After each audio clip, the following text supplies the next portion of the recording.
Voilà, chers amis paroissiens, je vous propose de passer 10 minutes avec la Vierge Marie régulièrement pendant notre confinement. Eh bien, nous passerons ainsi 10 minutes avec la Vierge Marie. Je vous proposerai un beau texte sur la Vierge Marie qui sera tiré de ce livre du Père Laurentin, Marie, Mère du Seigneur, les beaux textes de 2 millénaires. Donc nous suivrons sans doute un ordre chronologique. Deuxièmement, une petite prière. Et troisièmement, un chant à Marie.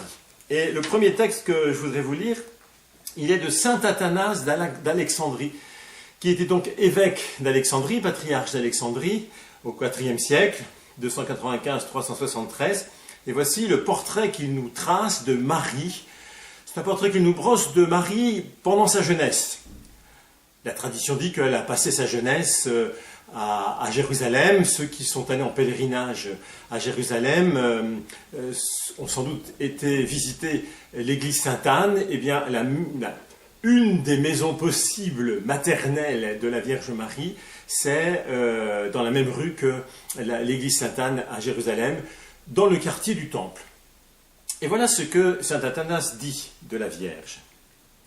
La Vierge Marie n'avait pas hâte de sortir de chez elle et ne connaissait aucunement les places publiques, mais elle demeurait assidûment chez elle. Vous voyez pourquoi j'ai choisi ce texte. Elle vivait retirée, semblable à une abeille. Elle n'était point portée à regarder par la fenêtre, mais dans les Écritures. Elle priait Dieu seul à seul, se préoccupant de 2 choses, ne pas permettre à une pensée mauvaise de s'installer dans son cœur, et ne pas contracter la curiosité, ni apprendre la dureté de cœur. Ses paroles étaient réservées et sa voix était mesurée. Elle ne criait pas et veillait en son cœur à ne médire de personne et même à ne pas écouter volontairement médire. Point de trace en son cœur, ni d'envie en son âme. Elle n'était pas vantarde, mais très humble. Elle n'avait aucune méchanceté en son cœur.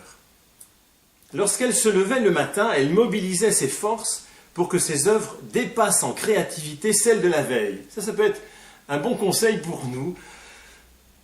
Dans notre confinement, eh bien, soyons créatifs, soyons inventifs, essayons de trouver des petites choses nouvelles, toutes petites même, mais qui nous apportent un petit peu de fraîcheur, surtout si nous sommes seuls.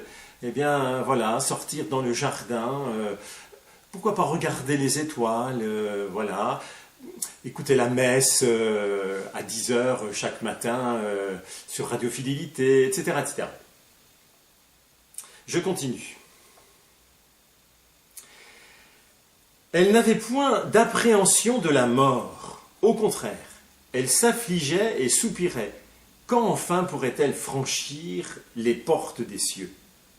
Elle ne faisait pas d'allées et venues, sauf pour autant qu'elle devait se rendre au temple, car elle ne négligeait pas ce point.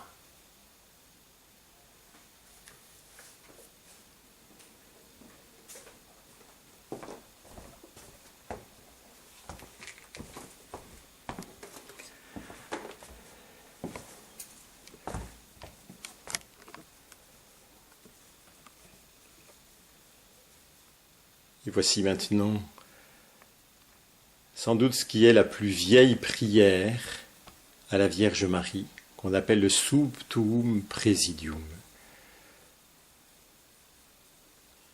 Sous ta miséricorde, nous nous réfugions, Vierge Marie.